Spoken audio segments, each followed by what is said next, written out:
We have about 11 year-round people who are trying to be full-time. We've worked hard to try to create a work environment that is really respectful. We have core values of like how we all want to be with each other and just like to uphold that. And not just reconnecting to the land, but everything that like encompasses. So reconnecting back to the food, reconnecting to each other, reconnecting to like how communities work. You have to be willing to let go of control, and you got to be willing to like trust other people. And we have a mix of people. Like some of the people here are like really good at one or two things. And then we have other people that are more like me who love it all and kind of do a little bit of everything. What is like number one piece of advice that you have for somebody who's trying to diversify?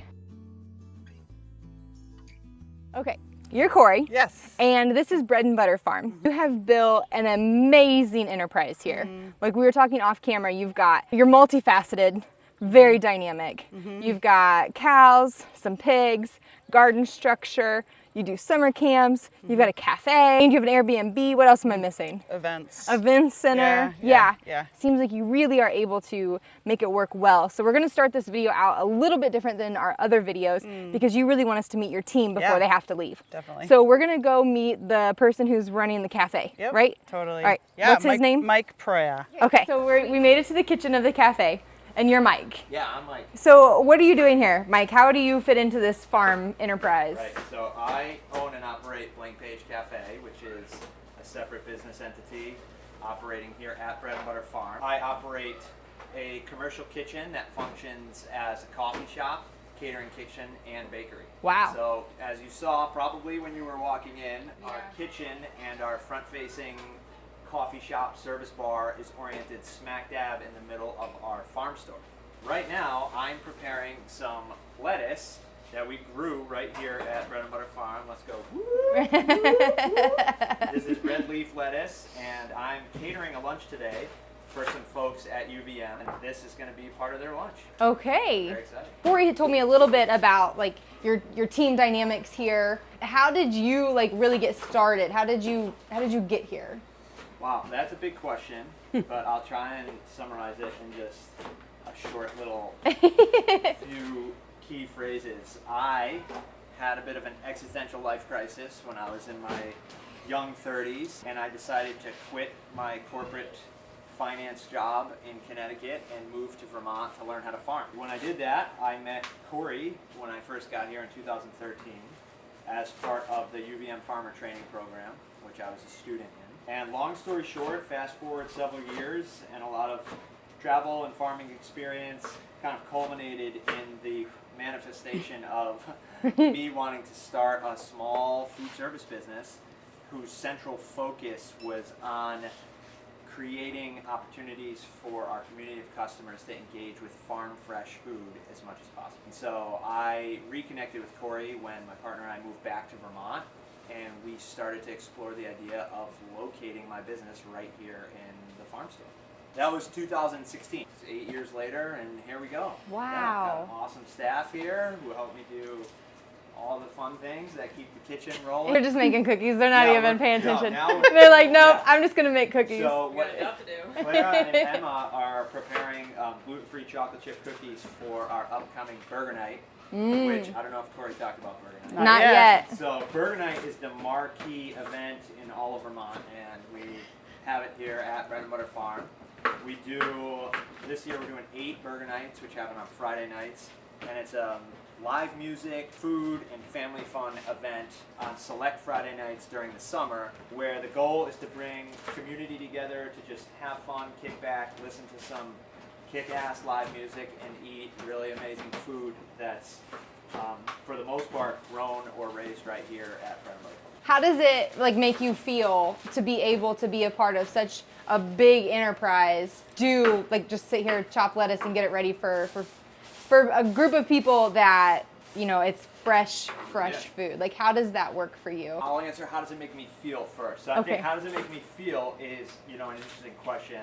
I don't know that I've been asked that too much, but I think as I'm reflecting just sort of in real time here, it brings up a whole complex collection of feelings that range depending upon the day and the week, especially in the summer, anywhere between a little bit anxious and overwhelmed to deeply satisfied. Even in the moments of overwhelm and work that I'm doing and my business here, there's a deep, satisfying, and spiritually, emotionally fulfilling sense of gratitude, appreciation, and fulfillment in this work, because for me, one of the missions that I set out to try and come to sort of acceptance with and to actually manifest in my life was being in service of a project, a movement, a phenomenon that was much larger than myself or even my immediate sphere of influence in my personal life, and plugging into this sort of like broader food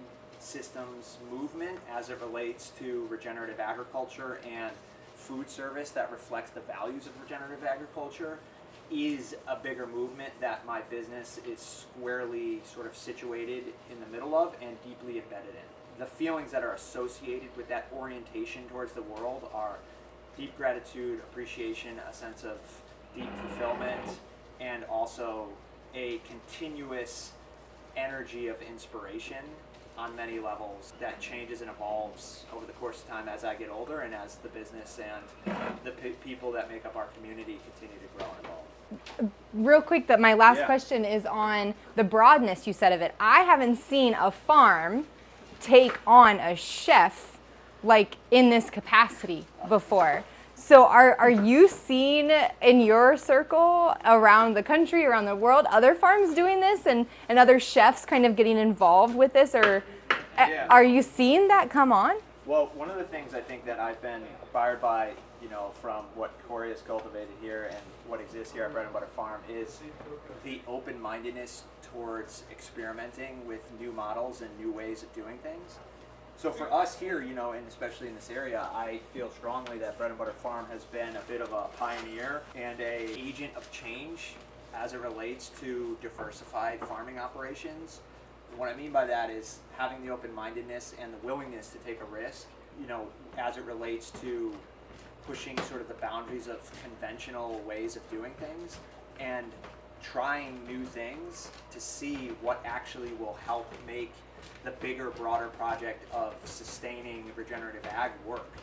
As part of that sort of supply chain of both growing food and eating food, we've realized here that having an in-house kitchen and being able to add value to the food that's being grown right just, you know, a couple hundred yards away is a way to help shorten the supply chain between us as growers and our community of eaters. It's something that you don't see a lot of, but it's, I think, a phenomenon that is growing in popularity as more farms recognize the need to be able to solve different problems for our community of customers. Yeah. One of which is like knowing what to do with the food that's being grown right in their neighborhood. Yeah. Having the kitchen sort of awareness around different cuts of meat, for example, or perhaps new to them vegetables or just, you know, value-added foods like pickles and ferments and things like that. So having the kitchen operating here at Bread and Butter Farm offers us the opportunity to open it up as a learning kitchen. You know, we do a lot of collaborative projects with a lot of the kids that come here for educational purposes and our broader community in the form of cooking classes, things of that nature. And also it opens up the opportunity for us to be able to educate like our community base about the food that's being raised here and grown here in the form of value-added products that are prepared by like myself and our kitchen. Yeah, I love that because a lot of farms take on growing it and then they have to go sell it. That's right. And that is what I'm finding through the farms that we visited is the hardest part is the marketing of it. But if you can already prepare the food and show people it's already prepared, look how delicious it is, then they're like, oh, maybe I can make that in my kitchen. Yeah, that's for awesome. us it's like it's a micro step towards vertical integration. Meaning like, you know, we're growing the food here.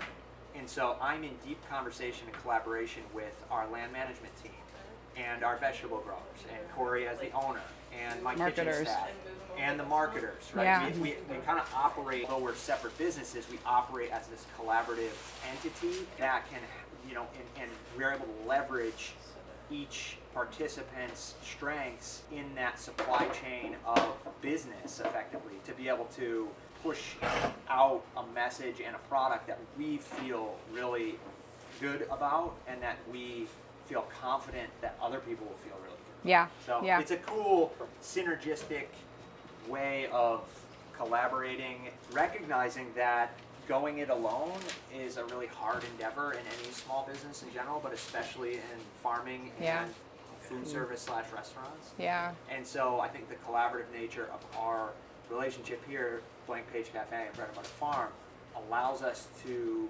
overcome and address those challenges in a much more supported way. Absolutely. Yeah. Well, thank you, Mike, so much for taking some time while you're chopping some lettuce to talk with me. I appreciate it. We are going to head out and go see the rest of the farm. So thank you. I appreciate it. Is that her? No, here's Raina. Yay. Hi, Raina. How are you? So we made it to the greenhouse, and you're the veggie manager. So how did you get here? How are you involved in all of this? Yeah, so I started here a little over 3 years ago, working with Corrie, who was the former veg manager before me. We were like a team of 2, along with Becca, who's our CSA manager, who does a little bit in veg as well. And yeah, I came here, I'd been farming in upstate New York and Maine previously during high school and college, and then was kind of looking for a year-round role in veg production. So this is one of the greenhouses that you manage. Can you tell me what you've got growing in here a little bit? We have tomatoes, our heirloom and paste tomatoes, and then a variety of different peppers, sweet and hot. Yeah, so how much in size, or maybe in production, whichever is easiest for you to describe, how much do you manage? We're probably doing like about 1.5 acres right now. Wow. Something in that range. About half of it's under high tunnels and half's outside. And Corrie has talked, and we just spoke with Mike, about the collaborative nature that you all have and that you're a big team. So how does that fit in with just you managing a garden, basically a garden space? How does being a part of a whole enterprise team fit into that for you? Yeah, that's a good question. I mean, it makes the work very dynamic, which can have challenges, but also makes it really fun and interesting. There isn't really like ever a day where my life is like exactly the same. There's always like added things going on, working with kids, working with our CSA, our market. And it's fun to just be part of something kind of like bigger versus being like more isolated farming elsewhere. There's a lot of like social and community aspects, which helps the work feel really meaningful and lively. Yeah, and I bet too it helps it feel like not so, like Mike hit on this, not so hard, and you kind of said isolating, right? Where if you were the farmer doing all of the veg by yourself and then trying to sell it, right? Yeah, absolutely. Yeah, because there's a lot of hats farmers are expected to wear, and it's hard to be good at all of them. So I think we've done a somewhat of a job of sort of like giving people different hats, but then it also makes our work more interesting because we all kind of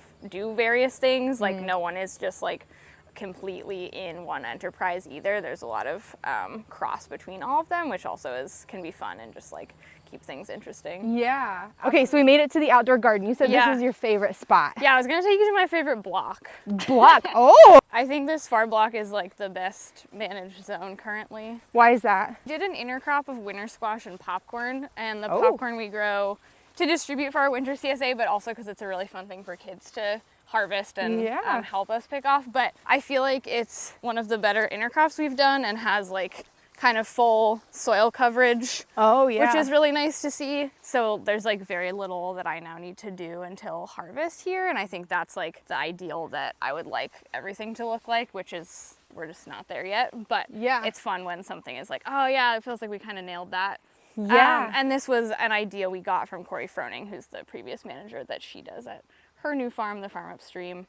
It's kind of like the Three Sisters that a little people bit. grow, right? But you're doing just squash and popcorn. Yeah. This is such a different team setup than other farms, than many other farms. Are you seeing farms take on like a garden manager or a manager for that or a manager for that? Or do you still feel like this is just like a revolutionary groundwork? I think it's both. I think there are a lot of farms out there that have like various manager positions, but I think it's generally a little bit of a different structure than what we have going on here, where it might be more of like you're a field manager for like a big operation, or you're a greenhouse manager. Like it's a little bit more siphoned or like specialized on like larger scale farms. But there's definitely other models, I think more so in the nonprofit sector, that have a similar thing where it's like you're the garden manager for a nonprofit. But I think finding that in like a for-profit farm is a little bit less common. Yeah, because it's not as common. Do you have like I don't know, advice if somebody was looking for that, or maybe as a farmer, if there was a farm owner that was looking for advice on how to set up a structure like this from your perspective, what would you think that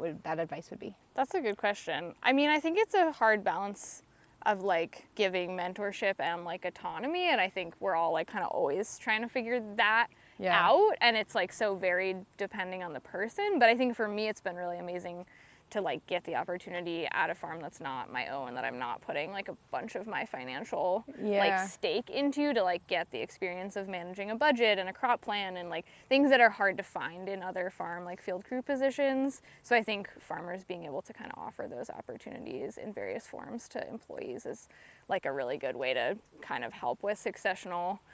Like, we know that the farming population is aging, and there's a lot of young people that like are really excited to get in, but it's really hard to kind of get that experience under your belt without just like going full force into your own business. Yeah. So.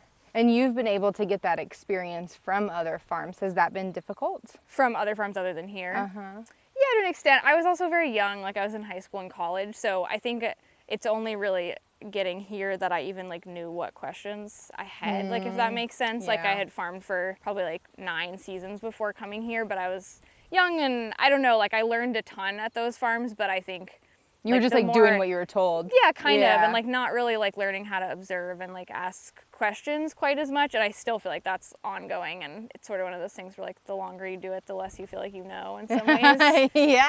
But like I think I have a lot more clarity going forward now of sort of like what experiences or what like knowledge I really like want to seek out or need to seek out to be successful. Yeah. Thank you, Raina, for showing me around and showing me your favorite block. Yeah. Why'd you call them your block? This is beautiful, and I love this. I love seeing it in practice. You hear about it, but it's not something that you see, that I see often. So, and that and your perspective on this whole operation, just thank you for showing me around. I appreciate it. Yeah, no problem. Nice to meet you. Yeah, you too.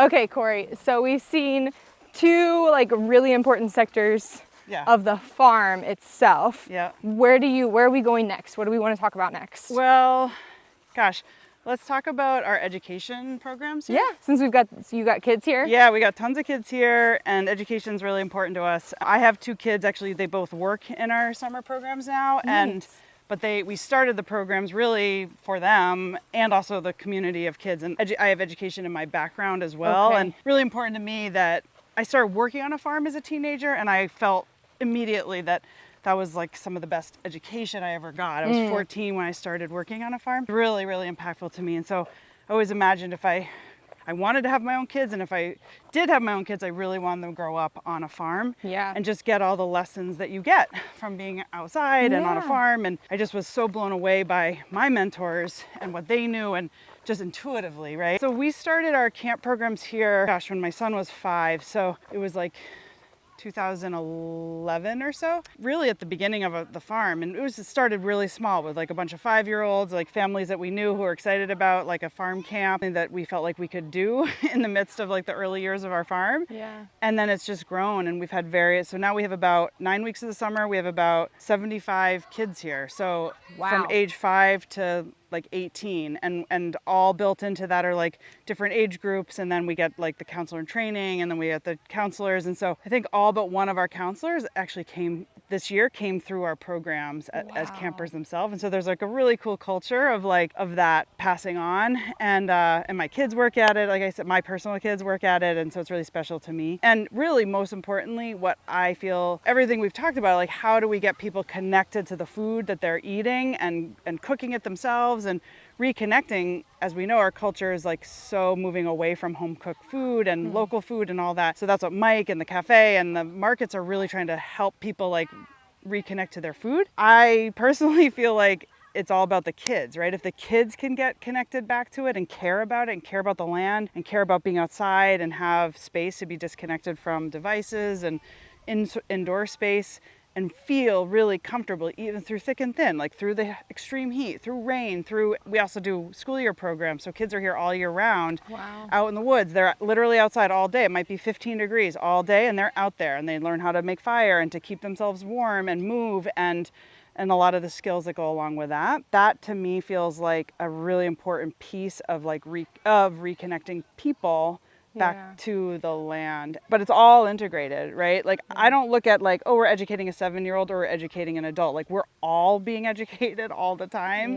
We're all learning how to reconnect to the land, because so many of us have, didn't either grow up on a family farm or have been, disconnected from the land for a generation, several generations, whatever it is. We just feel so passionately here about reconnecting. Yeah. And like, and not just reconnecting to the land, but everything that like encompasses. So reconnecting back to the food, reconnecting to each other, reconnecting to like how communities work. Yeah. And support each other. Food and land is like at the basis of all of that, right? Yeah.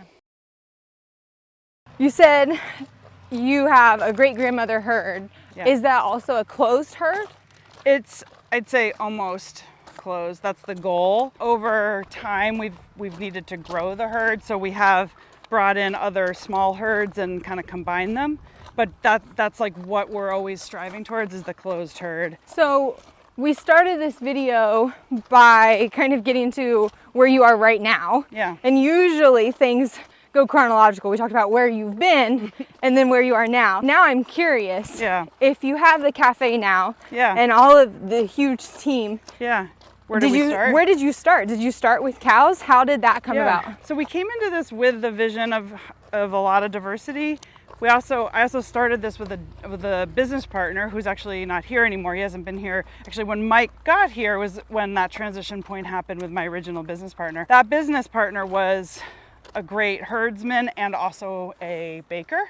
So which is why we actually built a bakery to begin with. When that partner of mine decided to leave, it was kind of like a reset point for us on the farm, where Chris, my partner, and I wanted to keep that same vision alive of that high diversity, and we were already pretty diverse. At that point, we had been doing a very small raw milk dairy, doing some beef, a little bit of pigs. Mostly the pigs were there to like eat the old bread and milk and stuff like that. We weren't doing it as like a full production system, but just as like those composters. We had started a little bit of our events and our kids programs. When our business partner decided to leave, that was again like our reset point, and that's when we brought on Mike. He was looking for a location for his cafe, and he had a bigger vision beyond just a bakery. There's a lot happened 2015, 2016 with all these partners who are here. One of our employees at the time, who was just relatively recently out of college, she was working for us then. She was like, I'm all in. I want to be here. I want to eventually have a family here.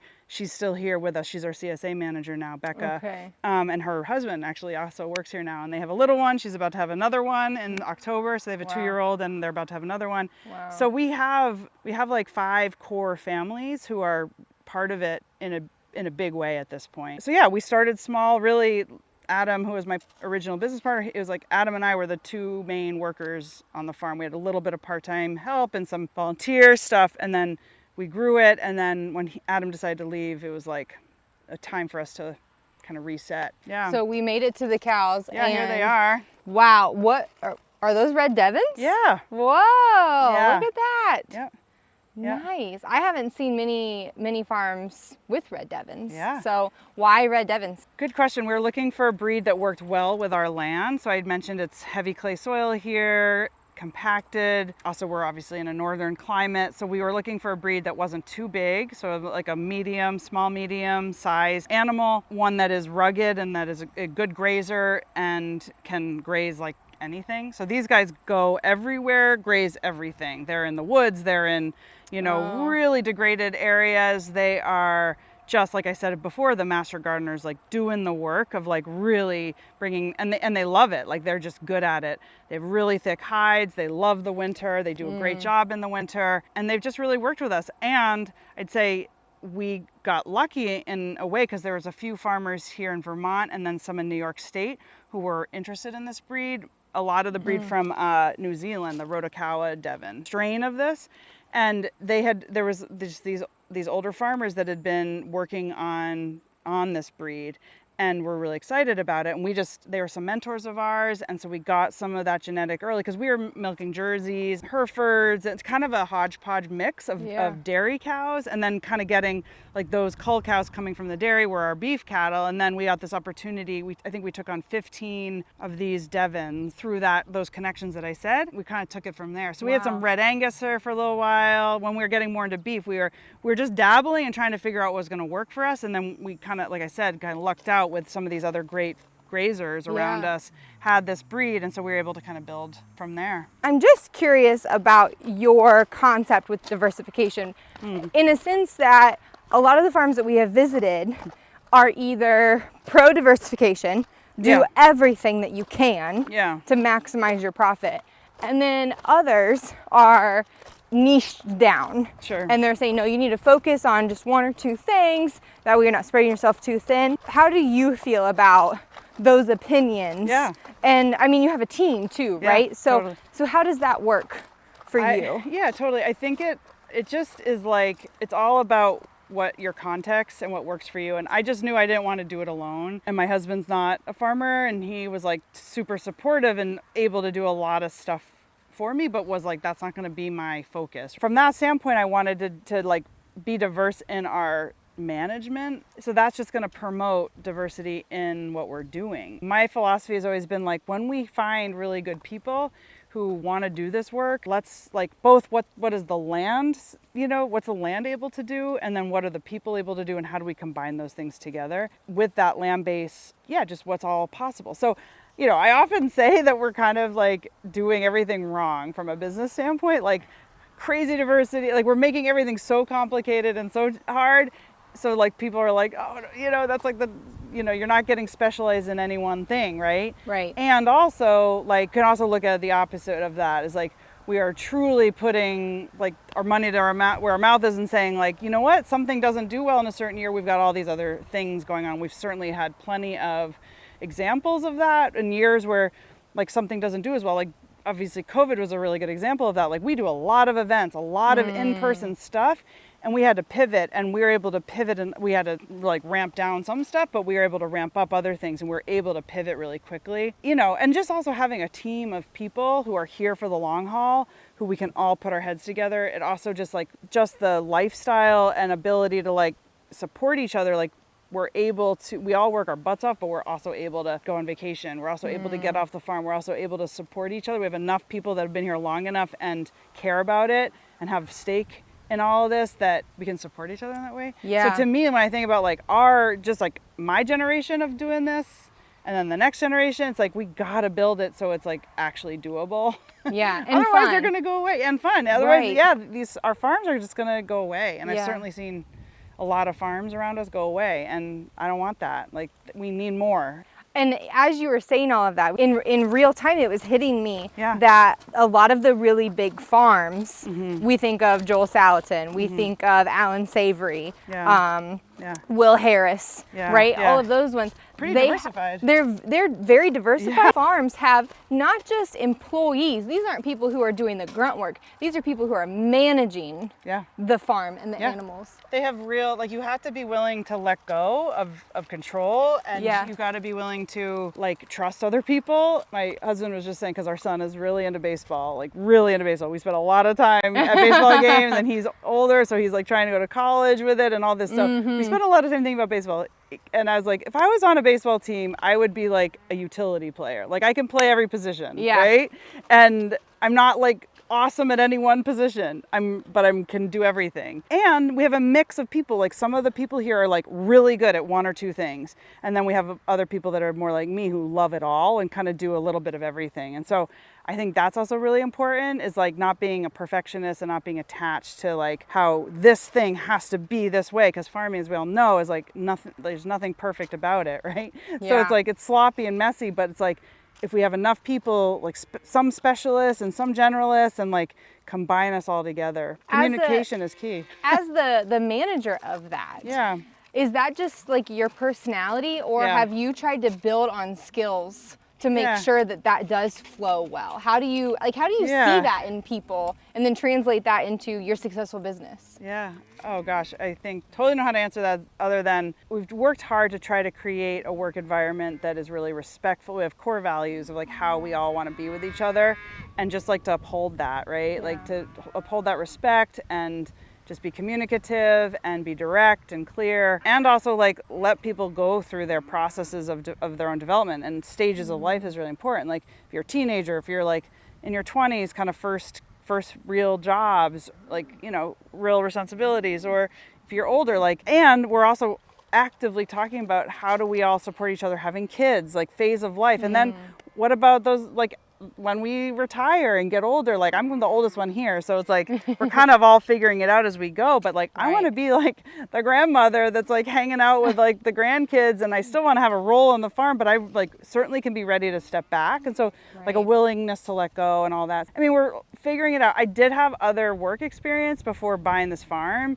where I did get some good training in management and did learn how to like set that up and do some giving and receiving of feedback. But you know, it's active all the time. It takes work every day and every year and every week to like build those teams and like keep that conversation going and set up systems to do that. It's like, to me, I'm 50 and I feel like I'm actively thinking about how to turn this over. And I still want to work for a long, long time. Right. Like I'm in this, but it's like, if I start thinking about it when I'm 70, it's gonna be too late, right? Like we gotta be literally thinking about like multi-generation out now. And we have been, honestly. We bought the farm, I was 35, and I was like already thinking about how is this thing gonna get passed on successfully, right? Yeah. So what we're standing in, just so you know, this is not our normal, this is like massive. It's called, well, I've been recently told it's different. I've been calling it spotted knapweed, but I think it's some other kind of knapweed. Okay. It's almost like, it's like 80% of this pasture, and that just, it's not a good pasture. And we're about to reseed all this, and we got a grant to do that. So we're like, we're letting them go to town on this. It's a major disturbance here, and then we're gonna reseed it again. Yeah. But again, good example of like what we asked these guys to do. They're ready to move. They're ready for much better pasture than this. So I love that they're like following him around. Yeah, they know. They're ready. They're like wherever he goes, he's about to move us. So I'm just gonna like slowly follow this guy. Yeah, Brandon is incredible. Brandon's just like, his approach to land and animal management is just absolutely incredible. We always are asking ourselves, what would this system look like in a wild natural ecosystem, and what would the animals be doing, who would be here, how would they be managing this, and trying to mimic that as closely as we can, given that we have roads and we have constraints and like all kinds of constraints, but like trying to like respect the animals so they can live as naturally life as they would if they were a wild herd, and also match that with like our need to have marketable beef, and again, dealing with the human influence around here with the roads and the houses and the neighborhoods and all that. So it's definitely a trick, but it's also really fun. And yeah, these cows are beautiful and healthy and just incredible. We've learned so much from them. So I'm curious, you've talked about the role that all of your teammates have in the different enterprises on the farm. Yeah. What is your role? I mean, you mentioned that you like to kind of do a little bit of everything. You're a utility player. Yeah. But what is your direct role? Like, what do you do on a daily basis? Yeah, I mean, it changes throughout the year. I'm very involved with our summer camp staff and guiding them and helping there and doing a lot of mentoring and teaching with the kids and like just doing a lot of work with the campers and with the teenagers and ongoing training with that. I do in the school year, I do have a homeschool group that comes here and is part of the farm during the school year. That's just been in the last couple of years actually, and it's in part because our daughter is part of that. She's in 8th grade and she'll probably likely go to high school, regular high school, so I'll probably step back from that. I'm very involved with our marketing team and our markets team and our CSA and our and all that, so I'm constantly working with them on just like what our numbers are at and what support and help they need, but I'm not doing a lot of front facing there, but I'm just like more part of their meetings and support. And then I'm doing with what we call the land team, so everybody that works with the vegetables and the cattle and the pigs. I'm honestly at this point, that was like almost like 80% of what I was doing up to like 4 or 5 years ago. But at this point, I'm more of like a resource to them, and just like I do chores, I fill in when people need help, but I'm not really actively doing anything with the cattle or the vegetables unless it involves kids. If I'm bringing kids to harvest something or to do some weeding or whatever, or move the cows, pretty much not doing that unless I'm just needed and filling in. And then the big thing is just the financial management of the whole thing. So all of our enterprises have their own budgets, and then I compile that all into one and just make sure that we have the whole shop is functional, and we're paying all our bills on time, we're hitting our payroll, we're doing all that. So that's a big role of mine. We haven't even talked about this, but we have 35 people on our employed by us at the high season of the summer. A lot of those are part-time, but it's a lot of people. We have about 11 year-round people who are trying to be full-time, and we are at a critical point where housing, if we can't figure out affordable housing for our staff and our team, we're not going to be able to keep doing what we're doing and the way we're doing, because around here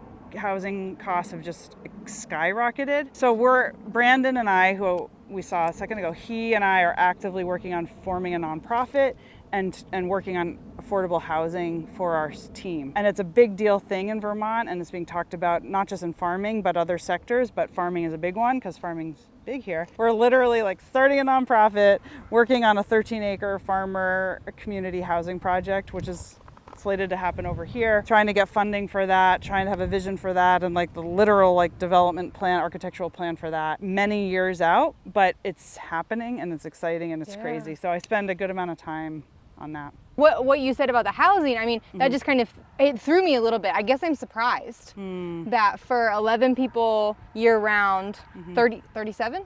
How many 35. people? 35 people. Other people, you're full at the height, right? 35 people at the height. Yeah. That you would have such a hard time with them finding housing. So is it just that like they want to work here, but they can't find a place to live around here that they can afford on their salary? Exactly. And there's not a lot of apartments around here anymore. And the apartments have, I'm not kidding, doubled since 2020. It's always been expensive around here because there's a university and it's desirable. Burlington's a desirable place. A lot of the other towns just don't even have apartments because it's like small town, but we've literally seen double and in some cases triple cost of apartments. So suddenly it's like to be a roommate in like a 3-bedroom in Burlington is going to cost you like $1,400 a month. Oh my gosh. To get your own place is like $2,500 a month. It's insane. It's like New York City. It's like, I mean, that's more than the mortgage we paid on 5 acres in Indiana. Yeah, I know. It's totally insane. Wow. So if we're paying people anywhere from $15 to $20 an hour with some other benefits, food benefits, and there's other benefits that we pay, they can't afford to do that, especially if you're like, maybe if you're 20 or 22 or 23, you can figure that out and you can have a bunch of roommates or whatever, but it's still pretty slim. You're a young family trying to have a kid, you're getting $20 an hour. Like a baseline starter home around here is like $400, $450. Wow. So there's like literally nothing less than that. And I know it's gonna end up being a question that someone will ask. If they can't live on that kind of wage, are you able to increase the wage at all? I mean, I make the same. I make less because I actually work more hours. But I probably, if I did my hours out right, I probably make $12 an hour, maybe. Why is that? Because it costs so much to be here. It's insane. Our cost of our land, our cost of everything costs so much around here. Vermont is like in a bad way. Like we're losing people in general, not to mention farmers and like restaurants, places that require like service workers. They're running minimal hours because they can't find people who can work. So it's a serious, massive problem on a state level for us and it's ironic, right? Because it is a desired place to be. There's a ton of wealth around here, like a lot of wealth. We think that we're doing a really good job with managing our business, and we're also really sensitive about people who do live around here who aren't super wealthy and what they can afford, for food. So we've done a lot to we have a sliding scale with our CSA. There's organizations in the state that offer like subsidies for people to have CSA shares. So we have a lot of people who have subsidized shares that come here. That's cool. Which is really cool. But and also like there's a lot of people with a lot of money around here, but like cost of living for them too is like, it's all relative, right? So it's all proportional. But I think that it's important to say too, despite all of the things that you just said are hard around here, you have 11 people that want to be that here. want to be here Yeah, full and are time, making it work. and 35 at the height of the season that want to be here. Totally. And these aren't just 20-year-old kids. Yeah, totally. These are people with young Adults. families, adults. Yeah. And you're Yeah. providing a safe place for them to do work that they love and Totally. that they enjoy. And I think that, I believe that, you know, kind of what goes around comes around, Yeah. right? Yeah. And that will end up paying forward Yeah. in the future, however that may be. Yeah. So I think that that's really cool that you Well- have such a great team of people that truly want to be here. Yeah, and on that note, you know, I said we're running this nonprofit that's like trying to address, like at the crux of it is addressing all this. It's like, it's a collaborative of a number of farms and farm businesses, food businesses. We just recently got a donation from Austin and Lane Meyer, who they just donated $990,000 to purchase 13 acres that we can then eventually have an affordable housing and farm hub site on. They're incredible. I mean, that like, so like what goes around, like when we started this whole nonprofit, we were like, okay, like, can we find like $100,000 donations here or there? That would be incredible. And we have, but most people are going to donate, you know, little bits here and there. When that one came through at that level to purchase that one lot, and the work is still there, like that's just the land, right? And then we have to like figure out how to build the houses and figure out the structure for that, and then the other farm hub and like the marketplace and shared infrastructure for the farms. It's going to be a gnarly project that's going to take a long time. But again, talk about next generation, right? Like if that doesn't all come to fruition in my lifetime, that's okay. Like if, again, it's all about just the process and laying the groundwork there. So there's been a lot, like what goes around comes around, like just that those guys could see what we're doing and wanted to invest in it in that way is like mind-blowing to me, and also beautiful and incredible.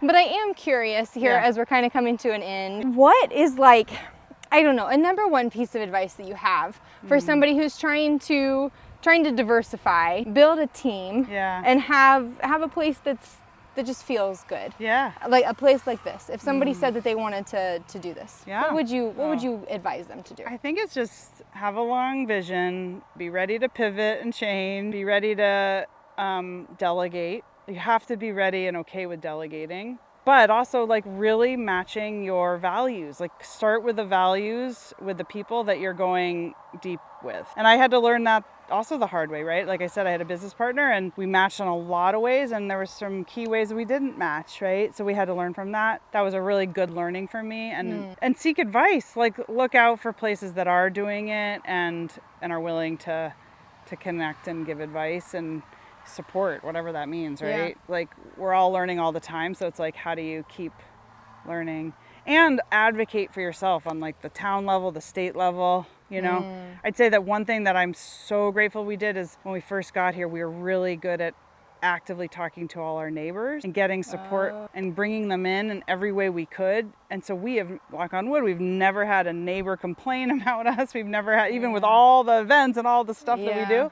And we have gotten so much support from them. You know, I've been asked to testify on the state level as laws have changed around how farms can operate. A lot has changed in Vermont about like what's allowed. Like I was very naive going in of like, what can you even do on a farm? I was like, of course you can have events, and of course you can have camps, and of course you can do this. And I found out really quickly that actually no, when you're in like an ag zoning, that's what you do, just ag, and ag says this. And we had to like learn how you had to make some changes with that and help towns create new zoning definitions. Well, Corrie, thank you so much for having me out and show me around. Your farm in general is beautiful. I think the coolest part about all of the things that you're doing is having the successful diversified farm. And that seems to be very hard for farmers to get to. And you have figured it out. You have the equation, and I think sharing your message will just help continue that. Right? So I appreciate you having me out. Thank you so much. Thank you. It's been so fun. Really fun. Thanks.